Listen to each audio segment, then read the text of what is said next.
education sector as an administrator and a strategist. He has many inventions on the verge of execution, such as one of them being SL109, which is a mini ambulance. So welcome, sir. It's a pleasure to have you here. And sir would be talking about the gap between the academia and the industry. He'd be presenting a case study on that. Sir, please. Good afternoon to all of you. Art of Living, the wonderful volunteers. I have to compliment, and I feel energized. Probably I would have gained 10 or 20 years in terms of age, looking at the enthusiasm that these volunteers bring. There's so much of life and warmth. I think they deserve a round of applause for having brought all of us here. Keep the good work going. And I also always dream that a success of all our efforts lies in the team that comprises, and behind an idea, there is always the young people who give their best. And here in Art of Living, I've been seeing it, down-to-earth people, extremely nice to deal with, giving that positive energy that we can come back again and again. Problems of India are quite a few. I personally feel there has been a good government, and the price of democracy is always there. But if you discount that and keep quiet, India as an economy, as a political entity, has come of age. The morning discussion was about gaps between industry and academia, which is also substantially true. I was one of those who would always tom-tom that we've got 100% placement, and every boy, girl who passes out of my campus gets 3 offers, 4 offers. For a long time, I too believed, like the parents and the students and the leadership of not only my campus, probably from several of the campuses, that placement is one option for all the youth of India. Until I realized that the price, the compensation packages, the work conditions was not incommensurate with the ability of the individual. That is one part.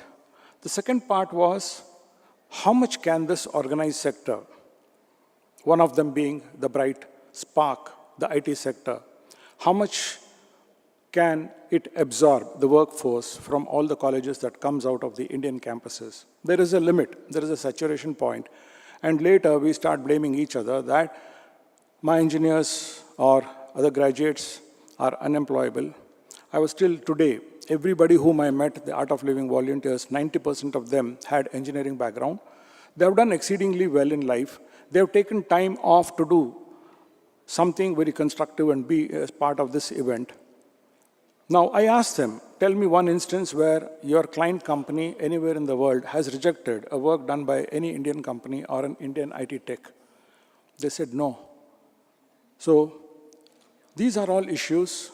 We can't fight with the system. This is all part of the system. Like we say, governments have got certain limitations, and the corporate sector has got certain limitations.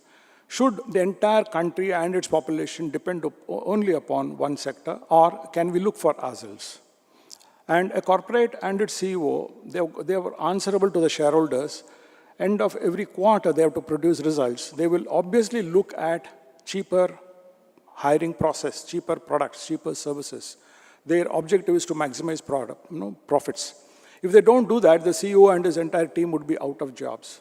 So they do what is best to them, and they are really may not be so much concerned about what type of people come out of schools, colleges. And therefore, to depend upon the industry to solve somebody else's problem may not be appropriate. So this discussion goes on. These are problems. Now, can we look at problems as problems, keep commenting about it, discuss, or can we find solutions to our problems? And what is our problem? Can we get the best job to everybody who comes into our campuses? Is job the only alternative? Can there be something beyond an employment or proposition? This is what we looked at, and to our surprise, there were industry leaders, government leaders who heard our story and started supporting us. In 3 years, we have been successful to show to the world a great corporate industry academia partnership that is in Dayanand Sagar University. 12 leading multinational companies have come, set up state-of-the-art labs. I would request each one of you here to please come. Send your students and teachers. And what we have done, it's not exclusive to ourselves, to our students or teachers. It is for the benefit of the community. If a boy or girl who's in class 8, 9, 10 dreams of doing something different, this entire ecosystem that we have created, it belongs to that school, the teachers. And for 3 years, it's working wonderfully well. Why am I talking of class 9, 10, 11, 12 boy? I will show you a film, end of this, which I've got nothing to do, but I thought that endorses the view that we hold in our campus. Now, India has been a great consumer market. So, as I told you, there's no need for us to depend upon what the world thinks of our engineers or our doctors or commerce graduates or management graduates. All that we have to do is give them enough skills. Look at China. Compare the railway. The Indian railways, even prior to 1947, India had the largest network. Even today, we have the largest network. 1/3 of India's population is moving on the trains, Indian railways. And what happened to us? Look at China. They never did an engine of their own, but today they are able to sell bullet trains to the world. In all domains, how is it China fast-tracked itself? Isn't there an example for us to learn and catch up? We had this tradition, we left it somewhere, we got to go back. India has been a great consumer market. We got to import. Even today, we buy something from France, the whole political system talks about it. You buy something from Russia, there is a lot of criticism. You buy from US, there is a lot of criticism. So any government that comes and goes, there is a criticism, there is a CAG audit. Forget all that. And whenever any government that is in power that places orders, there is an offset clause. That means if I buy an aeroplane, 30% of the components for that aeroplane has to come from India. Now, the deadline is over for the obligation to be met by the vendor company, say from France or US or Russia. And these companies wash off their hands. They say, we can't execute and deliver on the 30% obligation. Why? Because India and its manufacturing system is not ready. And therefore, what do they say? They say, I will give you my full product. Take it or leave it. Money is paid. Time is running out. So Government of India says, okay, we'll do that. Now, can we look at it more seriously? Can we train our engineers, our managers to become manufacturers? Take advantage of the huge orders that the Government of India, especially for the defense domain, signs every day in thousands of crores. 30% of that, if we start manufacturing within the country, there is no need for us to ask what type of engineer is coming out of our colleges. Groups of 4 or 5 people can form into a startup company. 4 or 5 components can be produced by each of these companies. And enabling them, these small groups of people, is campuses like Dayanand Sagar. India, huge market. We have a captive market. 20 years ago, 30 years ago, we could dream of buying even Ponds or Lux soap, but today there's a huge captive market. Aspiration and the ability to pay is a great combination. If a doctor today prescribes medicines, the full prescription is purchased. If a doctor asks for full reports, we go and get all our reports done. Versus 20 years ago, 30 years ago, we would go to a pharmacist and say, give me one each of these medicines. There is today, we are in a strong situation where the ability to pay and the aspiration, they both converge. If this young population is not gainfully employed, we can't be sitting and discussing this after a nice meal here. There can be catastrophe. There can be a revolution.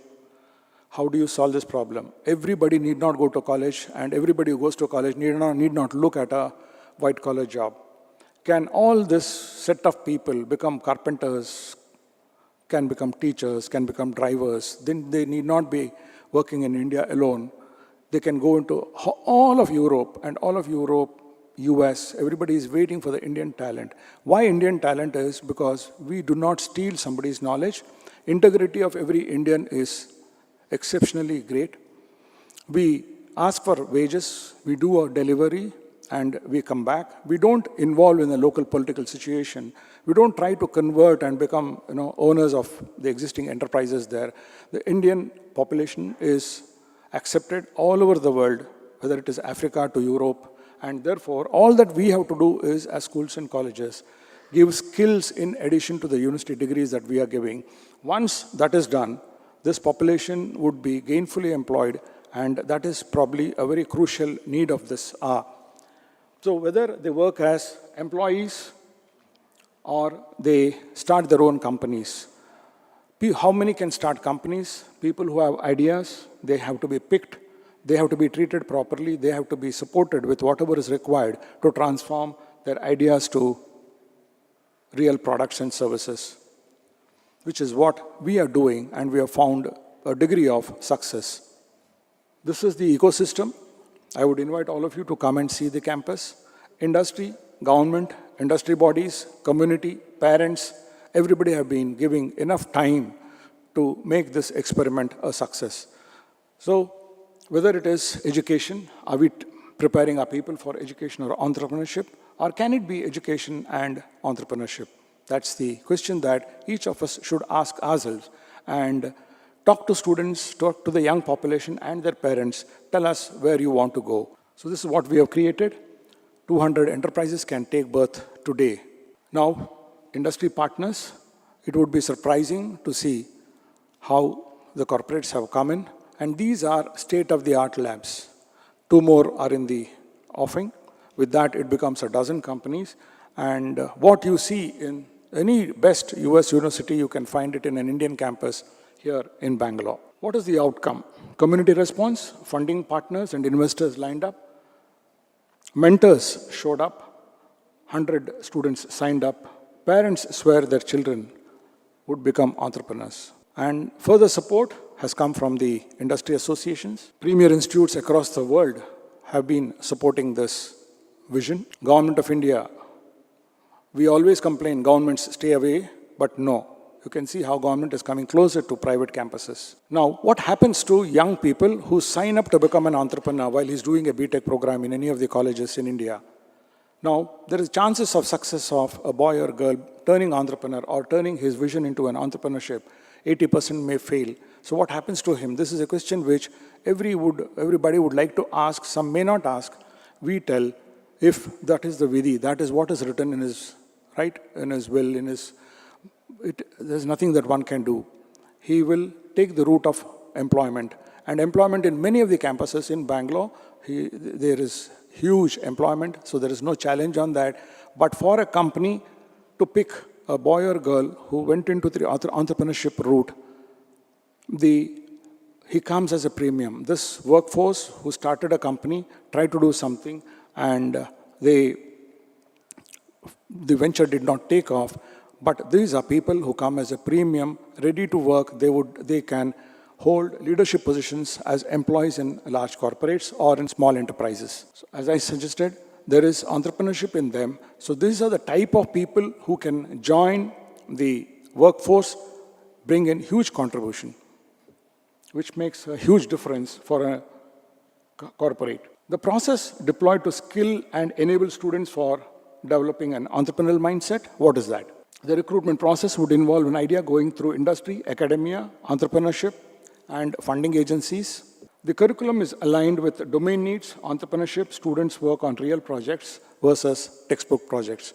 So this is something which the community and the academic, especially the academic community, should be willing to accept this thought. Should I stick to a textbook, or can I learn something plus the textbook, I can learn something outside?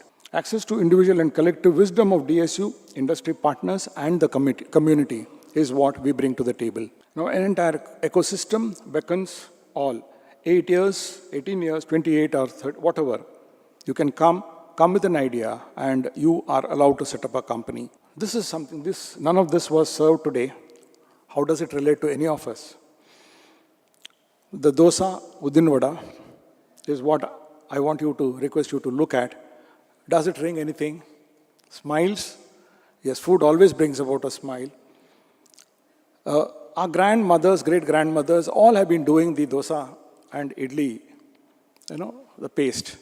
And at best, the problem was it can't be stored beyond 24 hours. Now, what do two IT people do? They try to do the same paste, but they give a life of 1 week or 10 days. And that becomes one of the best companies in India. It took birth here in Bangalore. Any of you can recall? You're all today using it. ID.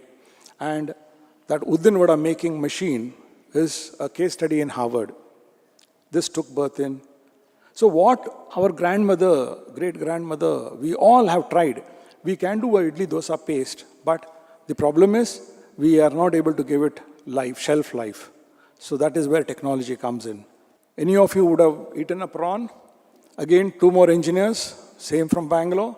They fell in love with prawns. They thought it is so profitable. End of 15 months, salary is over. So what do? They talk to the restaurant owners and they say, hey, it's a high profitable business. If I catch prawn, bring it to the kitchen, transform, put it into the, give it as a ready-to-eat dish, I make tons of money. They said, why I should do that? I will grow I'll grow prawns. They buy an acre of land, all in Bangalore. And they try to become, farmers. Now, first crop, they feel they are ready. They'll make an 8 lakh, 10 lakh profit from 1 lakh investment.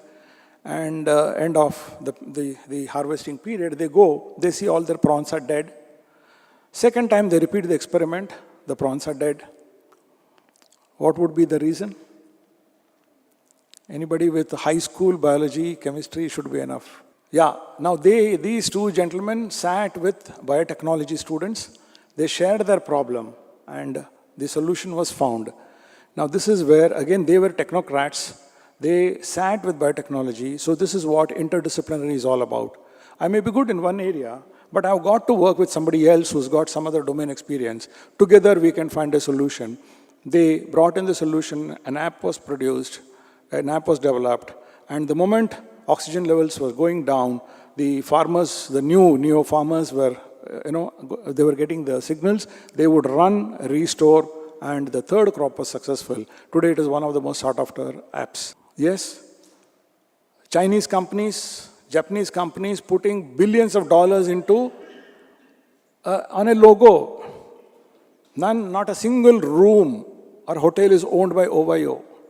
Indian company, valued at billions of dollars. Again, one more, right, took birth in India. We have been getting married throughout for centuries, but somebody saw business opportunity in getting a man and a woman together, and here it is. Shadi, again, shadi.com and things like that, made tons of money. You sit at home, somebody cooks food, you order food, food is delivered, again, this company makes money. Right? So you don't own, you don't grow, right? But still you bring and deliver, you make money. Is it huge technology requirement, huge investments required? No, I've given just a small example. With that kind of a small investment, one can start off. Worst thing, if it fails, don't tell anybody. At least you gain experience. If it works, you are what you are. Innovators, you're welcome. Forget about gray hair, forget about class 8, 9 boy. If you have an idea, please come, spend time with us, Saturday, Sunday. Don't tell your spouse where you're going. Quietly start working on your ideas. If it works, even now the idli and dosa business is only half problem solved on the table. 50% problem is yet to be solved. So if some of you can work on a solution, please come, we will give you all the support. Thank you.